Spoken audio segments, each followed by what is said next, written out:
நாம இந்த வீடியோல பார்க்க போறது என்னன்னா, வாழ்க்கையில இந்த 10 விஷயங்கள் தெரிஞ்சாலே நம்ம லைஃப் சக்சஸ் தான். 10 பாயிண்டர்ஸ்க்கும் ஒவ்வொரு கதையா பார்ப்போம். முதல் பாயிண்ட் நாம பார்க்க போறது, ஒரு தெளிவான குறிக்கோள உறுதி செய்யணும்.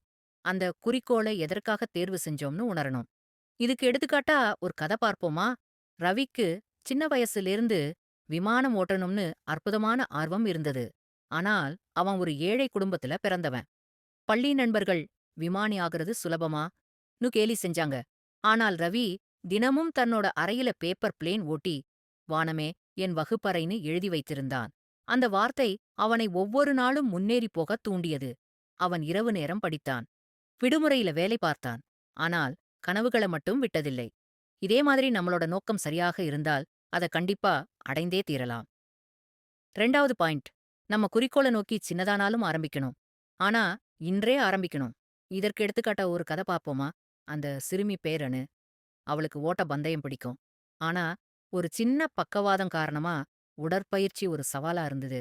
ஆனா, அவ மருத்துவர்கள் சொன்னதெல்லாம் கேட்காம, தன்னோட மனநம்பிக்கையில ஒரு முடிவு எடுத்தாள். தன்னோட வீட்டு சுற்றுப்பாதையில ஒரு நாளைக்கு 5 நிமிஷம் நடக்க ஆரம்பிச்சாள். தினமும் இத பயிற்சி செய்தாள்.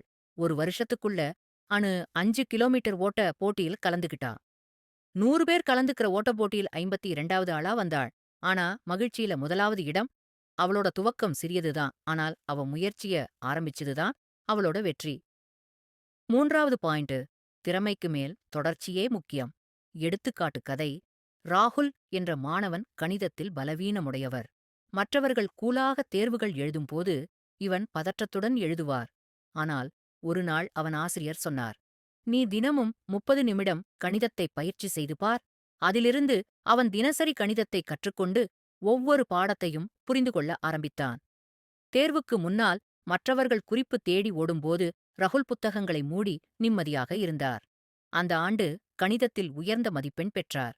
பாடம் திறமை இல்லையென்றால் பரவாயில்லை. தொடர்ச்சி என்பது வெற்றியின் ரகசியம். 4வது பாயிண்ட். தோல்வி என்பது முடிவல்ல. அது முன்னேற்றத்திற்கான படி. எடுத்துக்காட்டு கதை. மாயா சமைப்பதில் ஆர்வமுள்ளவர்.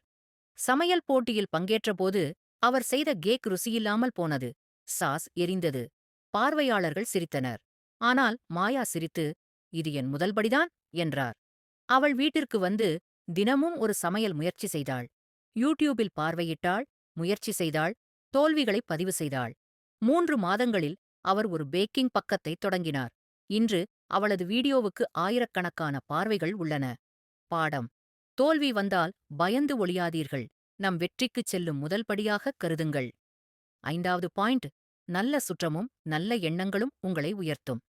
எடுத்துக்காட்டு கதை. கார்த்திக் படிப்பில் புத்திசாலி. ஆனால் அவன் நண்பர்கள் எப்போதும் "இவனை படிக்க விடாதே" என்று சிரித்து கூச்சலிட்டார்கள். அந்த சூழ்நிலை அவனை தாழ்த்தியது. ஒரு நாள் ஆசிரியர் அவரை ஒரு புதிய மாணவர் குழுவில் சேர்த்தார். அந்த குழுவில் எல்லோரும் நேரம் பார்த்து படிப்பவர்கள். முதல் வாரம் கார்த்திக்கு சலிப்பாக இருந்தது. ஆனால் பின்பு அவரும் அந்த ஒழுங்கை அனுசரிக்க ஆரம்பித்தார். ஒரு மாதத்தில் கார்த்திக் முன்னணி மாணவர்களில் ஒருவராக மாறினார். பாடம். உங்கள் சுற்றம் உங்களை உயர்த்தவோ கீழ்த்தவோ செய்யும். உங்கள் சூழ்நிலையை மாற்றுங்கள், உங்கள் வாழ்க்கை மாறும்.